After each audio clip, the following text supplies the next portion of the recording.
And That's so, significant. yeah, that to me really lived with me more than anything else. Because, you know, my dad, very conservative, afraid of Rasta, you know. Okay. And we were dealing with literally the dregs of society. That's what worked for us, you know. When Don talked, my blood run cold because we transformed so many people who were down and out, you know, who came part of us and we live for. Charlie. Yeah. Charlie developed a team of people that want to be deemed unemployable. That's what I was going to say. And look at how they performed. Once you put their armbands on them and their T-shirts on and show them a level of discipline and respect, what do you have? We had some of the most loyal people. I mean, these were the unemployables, people who never worked in their lives. Look at Byron there. Yeah. A guy like Byron. I mean, never worked. There's a Sunsplash. Yeah. I mean, and then, never worked anywhere else. You know. Yeah. The other thing I would say to you guys is that you all gave up the cocktail circuit. And that is why we couldn't survive in Jamaica.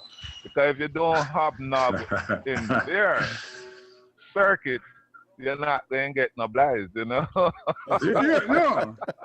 You laugh, but sadly that is true. If you're not on what I call now page 2, if you're not on page 2, you're not in the game. But to continue what Berkey was saying, there's one other area that we spent a lot of money in. We invested heavily in our production, or the production of our festival. A lot of money went there. Yeah, we set the standards. We set the standard, the blueprint that is still being followed.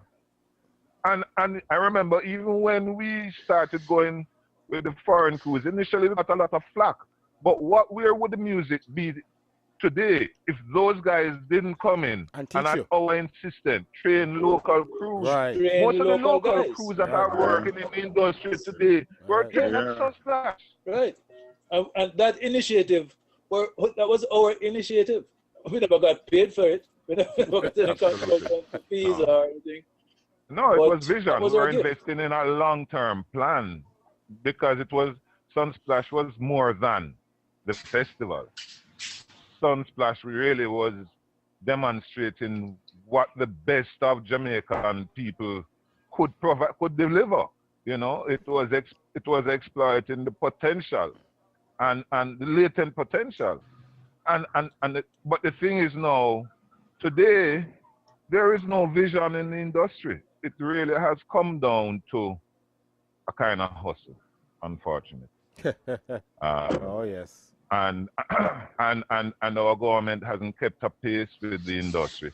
So we have lost so much ground in the world market, you know. The truth is that when Sunsplash started, we were the only kids on the block. And it gave us an opportunity to lay down a blueprint. I have people now calling for a Sunsplash store as a vehicle because we no longer have the major record companies involved. And so in order for us to expose the very artists we were talking about earlier in this conversation, there has to be a marketing vehicle that can give them the kind of exposure where you can compete with a hip-hop or R&B on a level playing field. So, you know, we might not have, as Dreamy asked, we might not have been given any credit.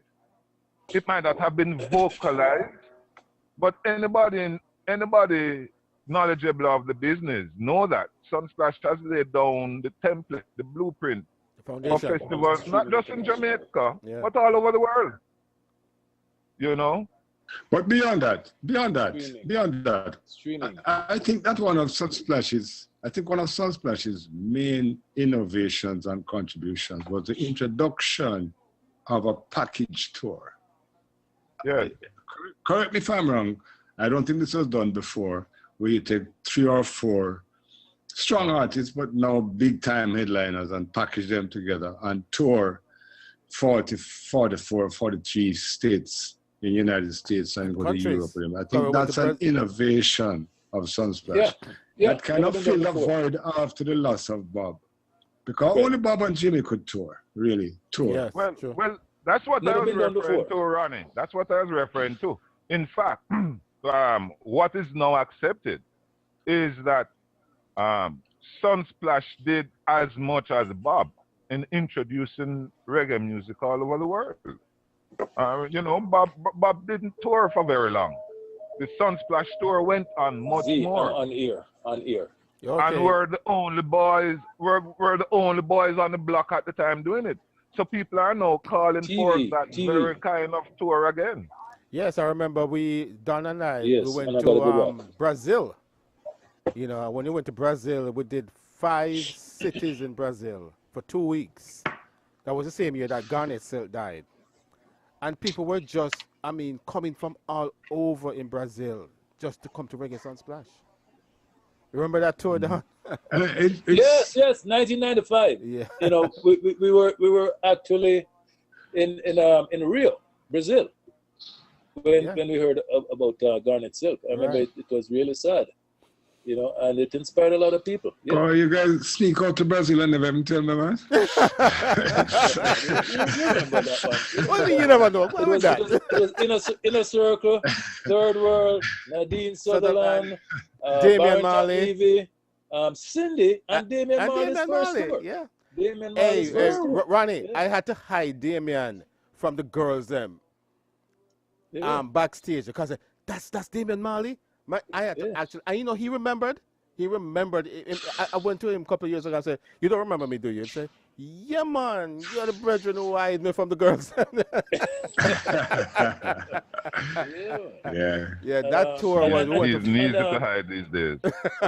Right? I remember G. Fitzbartley was on that tour too. Yes, G. Fitz was on there also. Right, that's true. But 1995 was a very troubling year for the company. I remember that, you know. Yes. Something we don't really want to discuss right now. When? But never say never. What can I tell you? Yeah. Well, when did Reggae Sunsplash start and when did it end, Ronnie? The year. Sorry. The year. What year did it start and what year did it end? Well, it started in 1978. Okay. And the last show was June 23rd to the 30th. Okay. Yeah. And I think I would say it ended in 1993 as far as we were concerned. I mean, no, 94. 1995, I would say. Well, we did 2 years at what do we call it? Jam World. Right. And then we went to Dover. Yeah, what Dover? Dover was 1995. I think that was the last one. Yeah, Dover was the last 95. one. Yes. We were doing. That's pretty much. That synergy was involved. Yes. 95. But even at that time, Ronnie and Charles, the vibes was still there, you know. Of course. The vibe was still there. Even in 95. Yes. I think that, But can I be philosophical? I believe that moving it to Kingston hurt us in hindsight. It did. I think that the last 5 years in Montego Bay we were still honing our craft, but were the 5 best years. That's 92, 91, 90, 89, 88. I agree. We're on a real momentum, a real roll. I agree. The move to Portmore was wrong, and that was not the original plan. You remember? That was not the original plan. The original plan was to move from Montego Bay to Dover. You remember that? Yeah. And that Dover thing. Two things. First of all, I think that if we had stayed in Dover, or if they had stayed in Dover, they could have developed something better than trying Chucker Cove, which was a disaster, you know? Yeah. And the other thing is that had we not gone to Jam World, we would probably have had to skip a year because we know that Catherine Hall was not going to be ready. And as far as I'm concerned, it's still not ready today. Okay. Yeah, and it couldn't have housed those numbers that we were generating. That's exactly right, Charles. We would have been asked to cut our crowd in exactly half. Now, how do you address your economics to make an adjustment like that? And it's just for me the callous approach to what we were doing and the unimaginative nature of those who were in charge. I don't call the names, but you know what I'm talking about. I know. It's opening a can of worms, and I'm trying to keep up. Jerry, put the worms back into the can. And look here, we are all passionate about this because the truth is that our government let us down. You know? Governments, one after the other. Successive. Not just in terms of the proprietors of Sunsplash. Let down Jamaica. They let down Jamaica. Yep. When our culture was now grabbing the attention of the world. You know? I mean, how many people know that the first association with Japan was Sunsplash Japan Friendship Association, which Don played such a great role in organizing? How many people know that we brought the Mexicans here and began that development? And the Argentinians and the Brazilians. You know, how many people really fully grasp? They don't know. And we don't really tell our story either. No. And we should. Yeah, the story should be told. We should tell our story. And you must mention names. And it should be organized. You see, let me tell you something. I just saw a magnificent book, and that is Evan Williams' Redbone's fantastic thing. Beautiful photographs and everything up. But you see, if you could put together a Sunsplash historic piece like that, primarily with what Dreamy has in his studio. But that type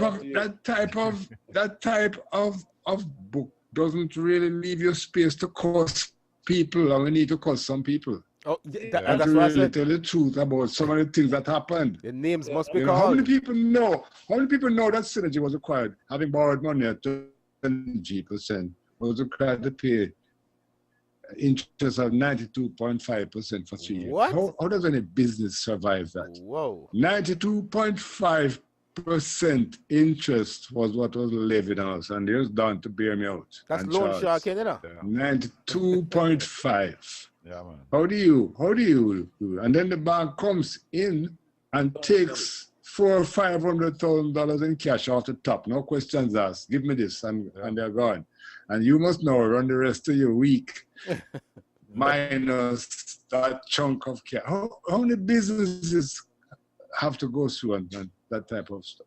You know, and this is where my dilemma is, because it's nice to tell a nice, pretty story about our reggae music and Sunsplash and reggae beds, but there's a dark side which I will not ignore. Exactly. You shouldn't. Yeah. You should not ignore that. And names should be called. And the further hold on. Names can't be called because some of these people are in prominent positions still. That doesn't nothing. You must expose them. Here's what I have to tell you now. Let me say something to you now. Yes. I crossed the 70 line and I don't care one you know what. Exactly, Ronnie. Exactly. So I'm going to be calling some names. I'm not known to be diplomatic, and certainly even though the book has not been written, I speak out about these things because I think it is important for the generation coming up to understand our history. Right, because and so sometimes I get in trouble regularly, but I guess I'm following Berkeley close, and so I guess I'm so old now that when I call him excuse me, you know. but it is very important, you know. I must tell you, I've seen a book on Sunsplash. It doesn't mention my name at all, but that aside, I don't think it was worthy of the story. And so I agree that an authoritative book really needs to be done, looking behind the apparent successes in order for us to do exactly what we were talking about earlier. We have to teach the kids lessons, and we have to discuss those successful business models, because especially now, when the music really is on the cusp of another renaissance, we don't want to buck our toes. We are on the verge of, you know, given all things being equal, I believe that Jamaican reggae could begin to recapture some of that market share. But if we don't have successful business models, then we're going to shoot ourselves in the foot again. Well, I can say, gentlemen, that Ronnie Burke has known me for quite a while as one that never gives up. Right? And I've not given up, right? Actually, it was just earlier this year that I was approached by a company that would like to tell the story, you know, our story.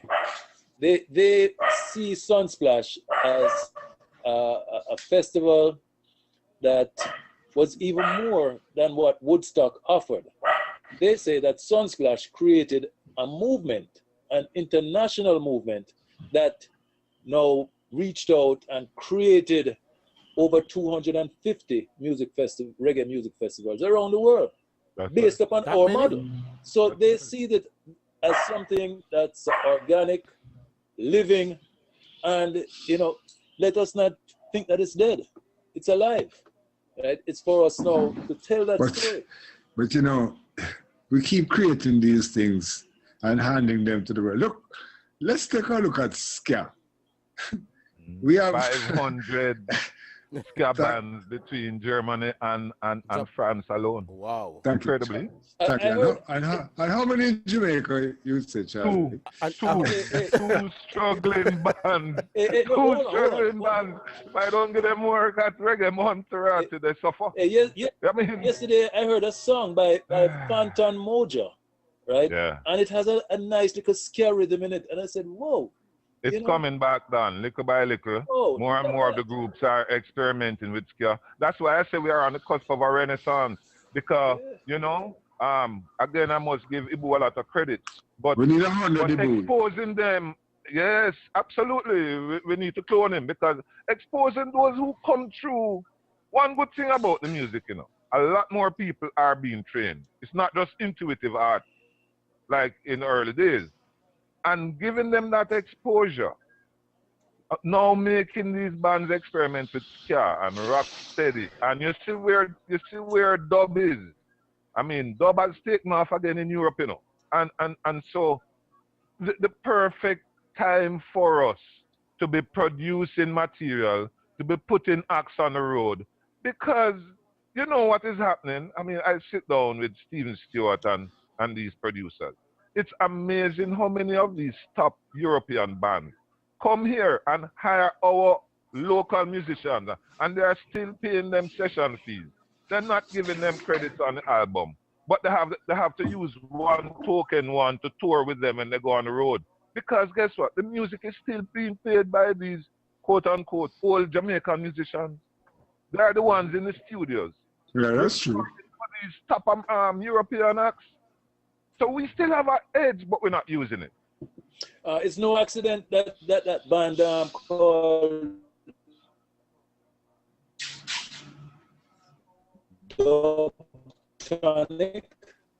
Dubtronic. They entered this international band. Remember Dubtronic? Yeah, Dubtronic. Just a year ago, they were lieutenants of the international crew. Yeah, music were they playing? Yeah. No, that's a great little band. Look here, they don't stop touring now, you know. They are constantly on the road. On the road. They are breaking some new territories in the US where reggae music have never been. I'm amazed at, but you see, they know it's the next generation, and Juba really organizes the thing as a business. They're great musicians, but you organize that business aspect. And they are financing themselves out there on the road, you know. Amazing. Amazing what they've done. All this stems from Reggae Sunsplash. Mm-hmm. You know, this just to see how, you know, those new, Charles, as I was saying, I don't hear about these people. I've never heard of those people. I don't know if they don't come to the United States to perform, you know, but I know in Japan and in Puerto Rico, they have bands that play in ska like crazy. Ska, which we got rid of in, what, from 1960s, you know? Yeah. And it's still popular today. And if you bring that to Jamaica, nobody wants to hear it. But look, Rocksteady was less than a year, you know. Rocksteady is still the most influential Jamaican beat out there. You know? Exactly. There's no oldest party that can survive without Rocksteady. Oh, no, it can't. True. That's true. That's true. Yeah? That is true. True. You know? So, Bogle dance. When Bogle created that dance was going viral, you know. And then we switched to another dance called China dance. And that's how it is with us. You know? Yeah. How much dance move Jamaica has produced? You know? No, but look. Look at Gang Man. 850 million hits on YouTube. Right. One dance. Awesome. Yeah. Awesome. You know? Man heading for 1 million hits. Yeah. Wow. Yeah. And I can say that people are trying to duplicate it too. Right, and people don't even understand the language. Exactly. They don't understand what he's saying. But, you know. But then again, a lot of people who came to Reggae Sunsplash, they did not understand it. You know, them singing the song, but them can't speak English. The Japanese, Reggae Luzik. Reggae Sunsplash. Love Jamaica Panani. They have taken over the streets of Kingston, you know. And you must come to where they on a Wednesday night and see the Japanese. They literally, this is like Mecca to them, you know. And when they come here, they're not in the big hotels, they're in the communities. They go to places you and I might be hesitant to visit. And it's amazing. It's amazing. Nothing happens to them. Nothing happens to them. Nobody mugs Japanese. No. You know? Just... No. The Japanese... Jamaica is an incredible country. I tell you that. Yeah, but... You know, I go to Toronto and people say to me, boy, it's not safe and we want to come home, but we're afraid of this. I have absolutely no fear whatever. I go anywhere in this country I feel like going to. And I just don't know. I think it's the most magical country in the world. Yeah, you cannot walk with fear. Been to. You cannot walk with fear, you know? True. Because I would love to go and visit Denhamtown and Jonestown. I was born and grew in Denhamtown. And to go back to Trenchtown is opening up fast. Yes. Yeah, man. Yes. I just worked with Junalink on the Ambassador Theatre project. That's my theatre.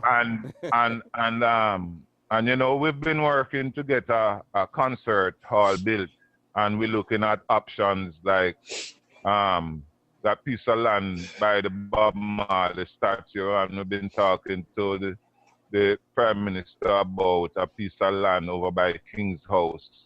And Mr. Patterson came to me that night. I mean, the place had such a vibe that Mr. Patterson came to me and said, why don't we start here? Why don't we start here and then build the others? Because Trenchtown is coming back, you know. Junior Lincoln has done tremendous work with Boys Town, Trenchtown, and there is a whole movement now. He has gotten people like Maurice Stacey on board and a lot of the private sector people. And guess what?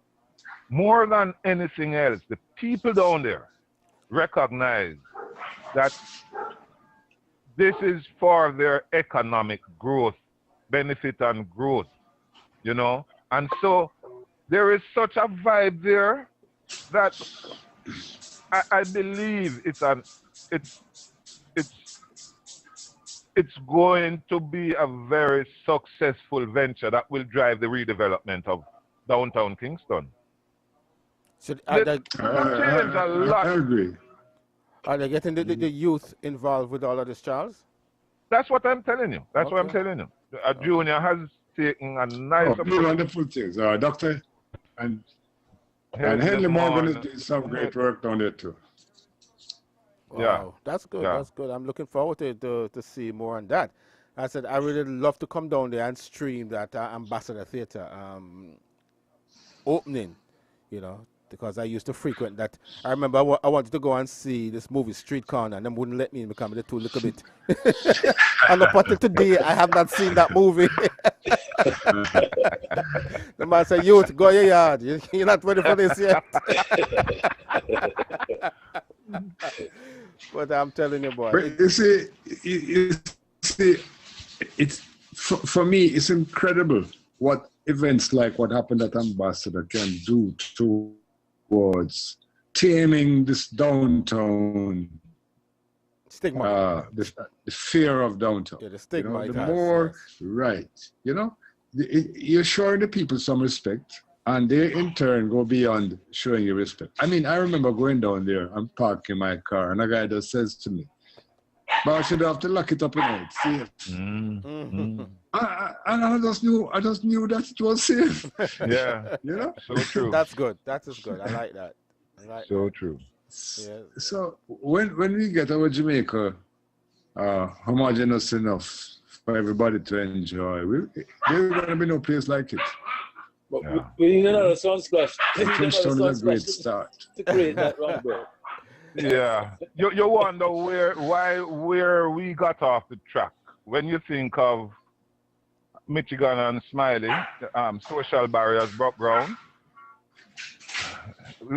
We were onto some kind of path where that coming together of the social classes that had begun, but somehow we got off track. No, Charles, I think you were pushed off track.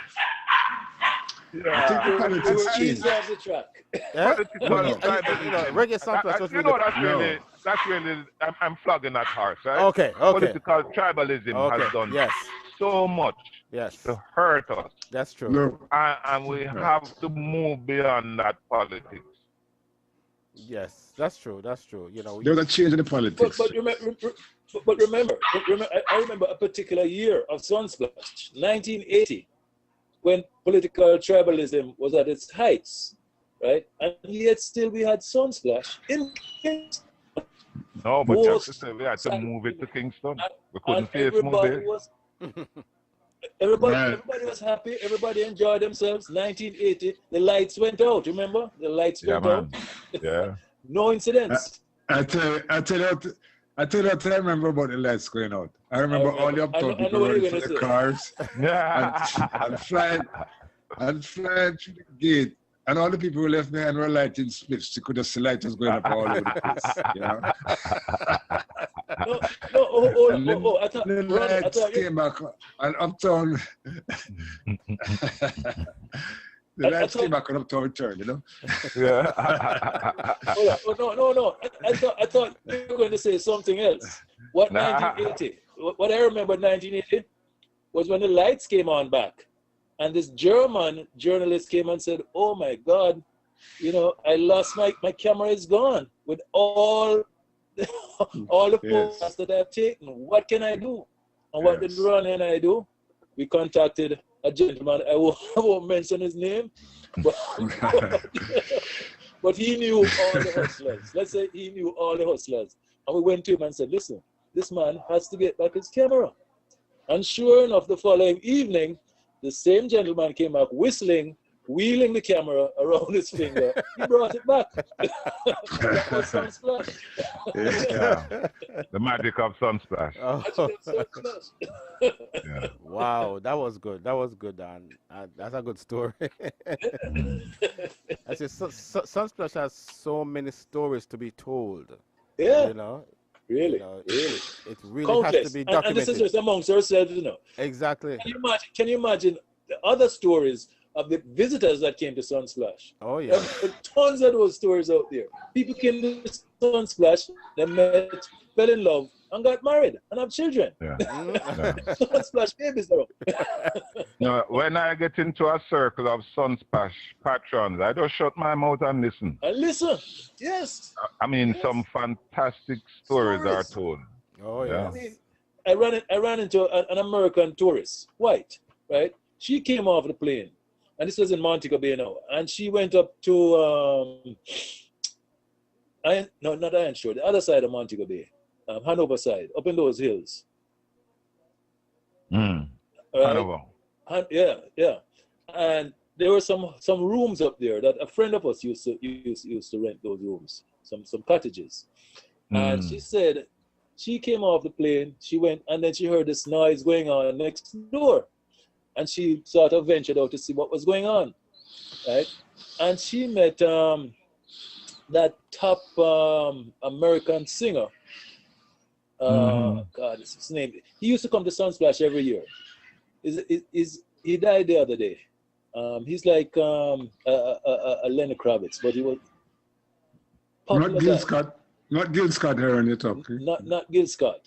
Another guy, man. But he was a famous American singer. He used to come quietly to Sunsplash every year.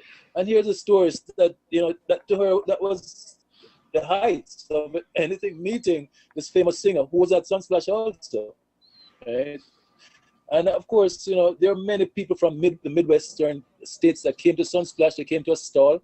They adopted that stall. Every year they came back to the same stall. And the stall holders invited them to the hood where they lived. And they enjoyed that. That was Sunsplash to them. You see, we come back to what is it that Jamaica has? And that's what we have. It's people. Man. People, that's the strength of our resource, our people. How can we battle it? We need to battle it. Yeah, but how come the government can't recognize that? I think the key to it really is to unify the people, right? And you have to take the politics out of it, the tribalism out of it, to make the people realize the power that we have.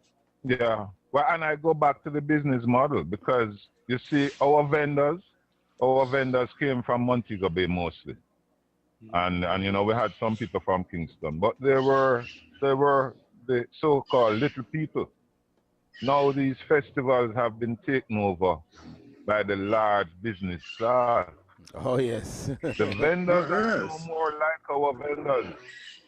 And so there is a kind of they've lost that soul, they've lost that vibe. Because those vendors played a great role in the success of Sunsplash now. Each stall was a different setting, a different vibe, a different crew. And so you had 1,000 experiences within that one macro experience. You're right. No, it's same old. I think that when it moved to Chucker Cove, and the big boys came in. That was the fatal error that was made. Fatal. They even moved the vendors. They even moved the vendors from the bank side outside. So I know at least one person who drove past the venue and danced all night and had to turn back because they realized they had passed the venue. Can you imagine a dance all night? Without vendors. Without that you could drive past and not realize. I remember in 1988, the traffic was all the way past Holiday Inn to the airport. Yes. And the police were totally freaked and came and told us we had to fly our gate. I mean, Kobe was at a standstill. That was the year. That was the year of yellow. The year when my dear friend and partner, Tony Johnson, and myself sat on top of the wall and looked at the mass of people outside. And the park, as far as I was concerned, was filled to capacity. And I said, Tony, we have to stop selling tickets. And he went metric. He said, stop selling tickets. He said, Berkey, when these walls come down, stop selling tickets. Oh gosh. But guys, I know we're recycling tickets. We have run out of tickets now. We're recycling tickets. We are running from the people who are supposed to be tearing tickets, running back to the cashier with stubs. The year before that, Berkey, remember that was the first year we had gone back to Bob Marley Center, and we had built these nice, aesthetically pleasing bamboo ticket offices. Oh. And I remember when the crowd rushed us down all night. And I end up now trying to save the cashiers, and I'm in the ticket office, and I see a hand going into the cash pan, and I look up and see the police officer who's supposed to be helping to defend us. And I said, boss, what that? And he said, better me than them.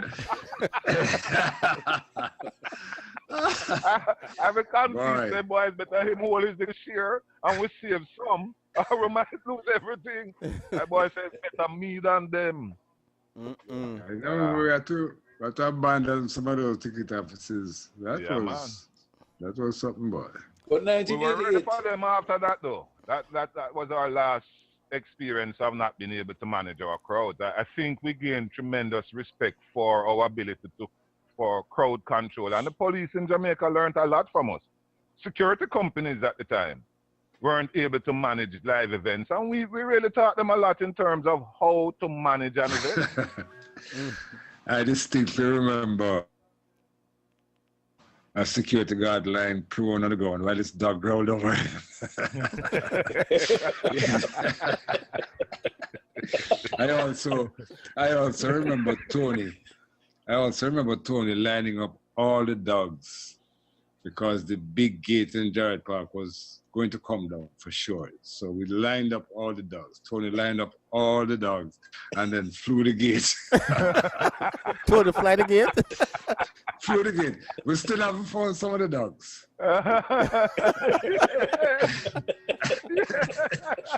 Charlie lost some dogs there. Our Indian guy Charlie used to provide us with dogs. Yes, there are some dogs. Some dogs went bagged. Yeah, boy. But 1988, right? Remember that huge crowd, right? Who was the star of that of that show in 1988? Yellow Man. Yellow fella. The yellow fella was making big leaps and bounds. He was the star. 88. Were you sure? You sure it was yellow that year? Wasn't yellow the year? I think the year where yellow really draw the crowd was it 81 or 82 Jarrett Park? That really was yellow's year. 82, but 88 again. Well, by 88, we had a whole string of them, man. Remember, you had Buju Banton. But 88 again. You had Buju Banton, you're right, Charlie. You're right. Ninja Man. The thing had boomed by then. What about Shabba? It was dance all night. It was dance all night, though. Yeah, man. No, but remember, that it was Yellow's. It was the impact of Yellow that created dancehall night. Yes, exactly. We didn't have a designated dancehall night. It was the phenomenon about Thursday night when we couldn't even get this man into the park. We had to decoy him. We had to send that Mercedes-Benz manager drove with crowds running after him while we stuck him into a taxi. That was Jarrett Park. That's Jarrett Park. That was Jarrett Park. It was 82. I remember that very well, man. To dance all night. Absolutely. Them nearly mashed down that big iron gate at the back, even after all of that decoys and things. I mean, they were running around following Yellow Man everywhere the decoy supposedly went. Mm-hmm. And so by the time we tried to get him now through that big gate at the back, rather than the artist entrance, when we cracked that gate, we couldn't get it closed again. No. Wow. No, it was phenomenal. It's only Bob Marley that I saw have that influence, that impact. That Bob Marley, the Guild Club, that wooden building that we're operating in the Guild Club, very nearly came down. You remember us sitting on this table with our feet braced against it while waves of people just kept pressing. That was That and Yellowman are the two most tumultuous nights I can recall. What about Shabba? The night when Shabba came on his helicopter. That was 1990. Yes, when he came on his helicopter. 1990. Yeah. 1989. Anyway. And that was in Bob Marley Center. Yeah, that was Bob Marley Center. Yeah, that was Bob Marley. I give them a lot of credit. They knew how to, specialists and Babsy, they knew how to create a vibe. That trailer load going through Montego Bay. Yes. Was incredible. That was incredible. You know? And we couldn't afford. Yeah, man, and we couldn't afford Pyrotech, but the whole way we were able to work with them in creating that thing of Shabba coming down from the helicopter. The cherry picker. You remember very well. He was supposed to be coming down out of this rocket, this spacecraft. I can say one thing. With very scarce resources, we were very innovative. Things that people take for granted now, we had to take up all kinds of waste stuff and put together. If people ever know really what it took for us to do what we did, I really think that. Add to that, Charlie. Add to that the creation, and I give Don credit for this, with a complete editing suite backstage. Yes. And even harder, live pay-per-view. Nobody has ever achieved that in Berkeley. We are the only ones who up to now, nobody has been able to beam live. Even with the improvement in technology. That was a tremendous step forward. And the industry has stepped back since then. Yeah, it was difficult at that time. And, we had to have a number of people working together in harmony to really be on time for that pay-per-view. I mean, boy, it was phenomenal. And I hope that somewhere, Jimmy or somebody has pictures of those editing suites backstage. I mean, nothing to take for granted, There's a massive technology for the time that we were doing. Yes, it was. Right. And that was a training ground, as Charles mentioned before, where we actually trained a cadre, of professionals, that developed. Yeah, Face, she was born out of all of that. She was what I was thinking about, Yeah. People like and John Swaby Productions was born out of all of that.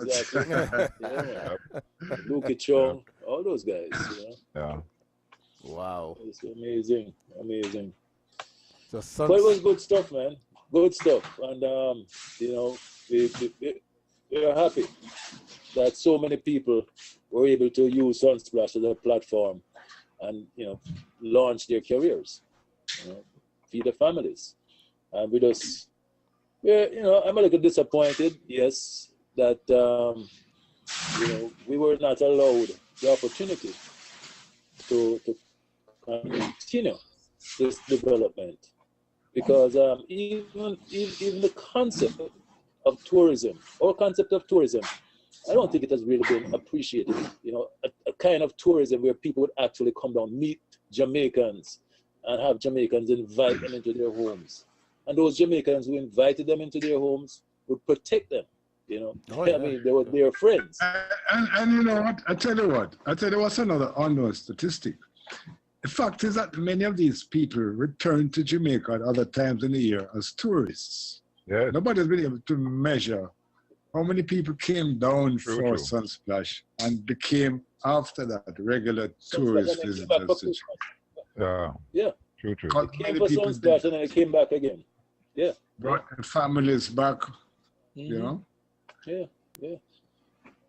What? But it has put Jamaica on the map as an event destination.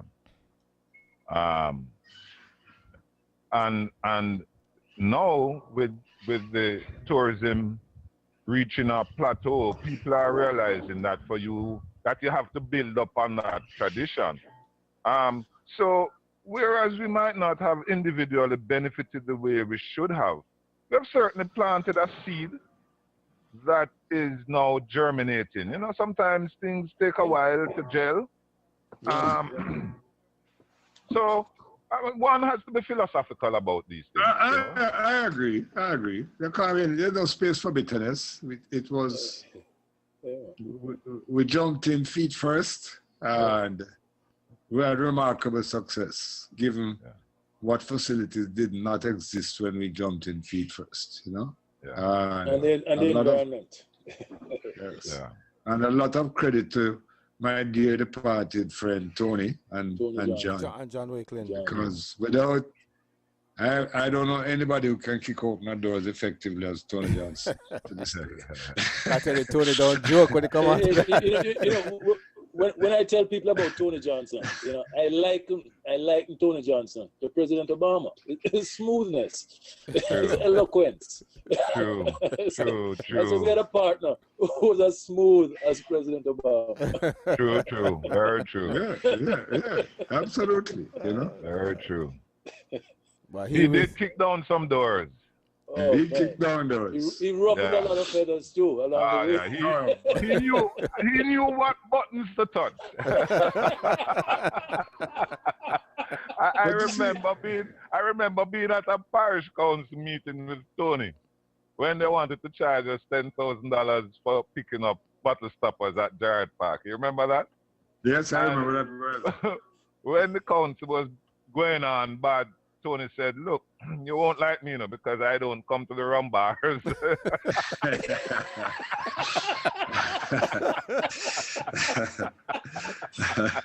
That was Tony Johnson.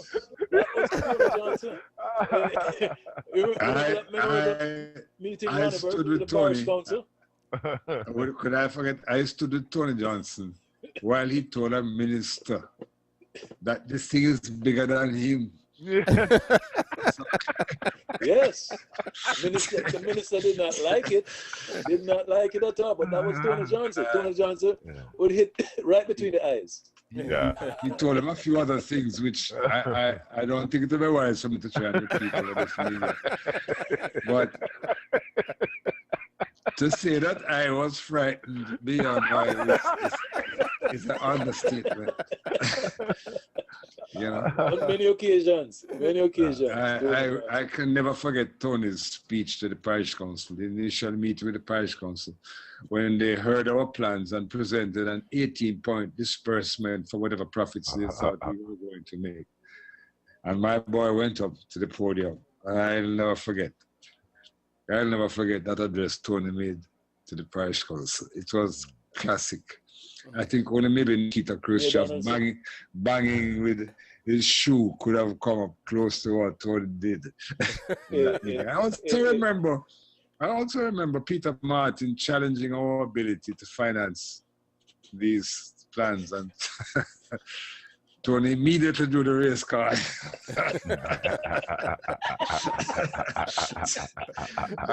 I got rid of that. Listen.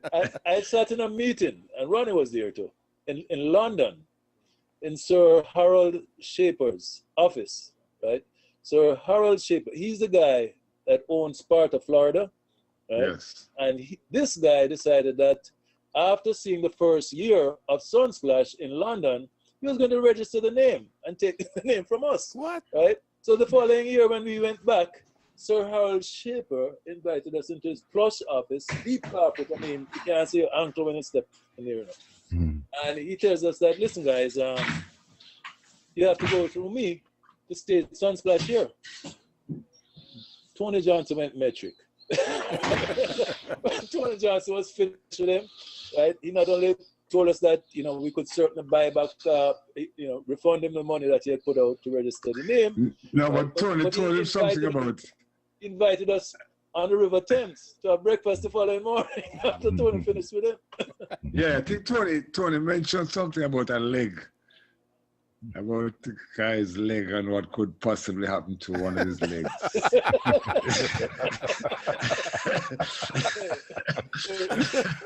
Tony always had the answers. I mean, always did. This one, I have to give it this one. The confrontation that we had with Wadada in Jared Park. Right? 4 guys, 4 dreads, challenging us and demanding work and all of that. And Tony Johnson went nose to nose with the leader of that group, Jati. And I see Jati in New York all the while now, right?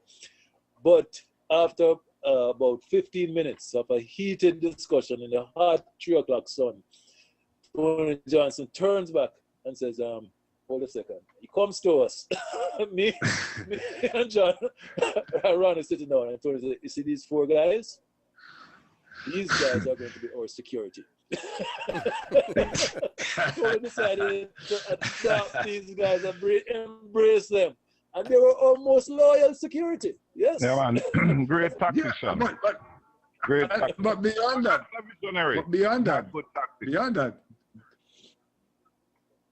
that group formed themselves into a singing group and performed on Sunsplash. Yeah. Yeah. I see them. I see Banga and I see Jetty in New York all the while, and every time I see them, I say, boy, Sunsplash, but I love Tony Johnson, boss. I love.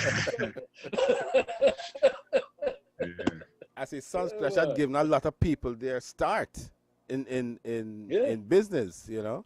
Oh yes. Well, including me, because I really just started out in photography, and coming down there on my own to come and do photography. And you guys had no official photographer, no magazine or anything. The following year, you came out with a magazine because Ronnie come to the bank and take all my picture of them. And just gone to Jamaica when I come out to the magazine the following year. And I said, boy, that was thanks. Give thanks. we had a young man. We had a young man named Orville Spence, who worked in the bank and fell in love with Sunsplash so much that he just walked out to the bank one day and said, that's it, I can't go back to that, And you guys may not know this, but today Orville owns a pretty big rent-a-car agency, doing extremely well. Okay. The guy goes to China for vacation every year. What? It's good. Orville? Yeah. Orville is really good. Yeah, he had been managing Morgan's rent-a-car company for years after he left the bank.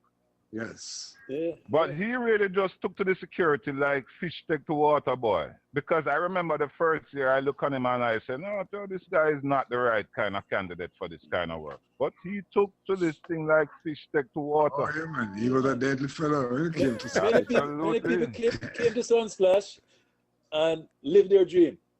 Yeah. Lived the dream that they had. Through Sunsplash. Oh yes, definitely. And we don't even know the kind of businesses that we facilitated. A lot of business deals went down right there at Sunsplash, and people started renting stalls and meeting their business associates there, and so. This thing for me, not just for us, but for many people, it was 1 year in the planning.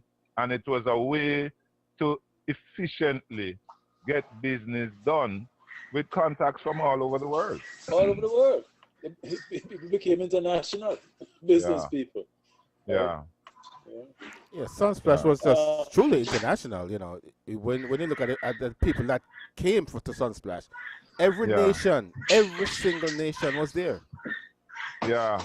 And we didn't have to falsify our figures. The truth is that when you go to some fest, I'm not knocking them like Berkeley said, but just speaking the truth, that you don't really see that international audience at some fest or at Jazz and Blues. Yeah, the hotels might be full, but they're mostly full with locals, not international people. And look, all events in Jamaica have been reduced in size. But 10,000 people now is a successful event. Wow. For these big festivals. What? Yeah. yes. And even that number is exaggerated. Some festivals in recent years have gotten 10,000 people total for the duration of the festival. I don't mean 10,000 per night. I had an experience last year where we were doing a sound system event for Reggae Month, and I was harking back to my Sunsplash years and told them to set up their boxes 150 feet from the stage. Nobody had enough cable to do it. So I said, all right, go to 100. And even then, only one sound system could reach 100 feet. So I had to reduce it to 80 feet. And it dawned on me that what had been happening over the years is that the size of our events had been shrinking, you know.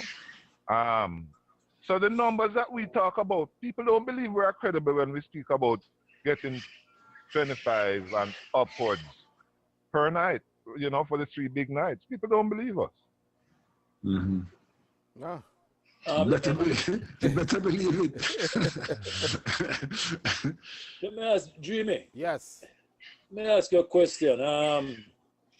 Is it possible to do a rerun or of this program? Yes, I'm recording it right now, so I will be uploading it after a few editing things. I can get a copy to you, to everybody. Yeah, because there are some key people, you know, especially people that I'm speaking with, you know, who wanted to know more about Sunsplash. Okay. Yeah, I'm sure, you know, yeah, man. Interested. Not a problem. I'll be in touch with you on that, you know. I'll be in touch with you now. Boy, I'm really glad you guys could have made it. You know, this is something I tried and it worked. You know me already, right? You know, and to get people to, you know, to get people to know about Reggae Sunsplash, people who have never heard of Reggae Sunsplash before, who are under 30. You know, me and Ronnie was talking, I was saying, nobody under 30, you can talk about Reggae Sunsplash, they don't really know about Reggae Sunsplash. So to get them to know what is going on and how it all started, you know. Yes. Thank you guys for joining me, and hope we can do this again. Well, my bill is in the mail. Anytime, Jimmy. Taking Jamaican dollars. All I can tell you, Jimmy, is that one day I'm going to arrive out of the blue, and I'm going to find myself into your archives. Okay. And I'm going to start selecting some photographs. Yes. Well, yes. you know, I am starting to work on that now because I have them, as you know, those days were negative days. So I would have to convert all those negative into prints. Well, not really prints, but digitally. So I'm going to get the equipment to do it. Quite a task. Yes, it is. It is. Yes, It is. So I'm going to be starting to do that and get everything organized, you know?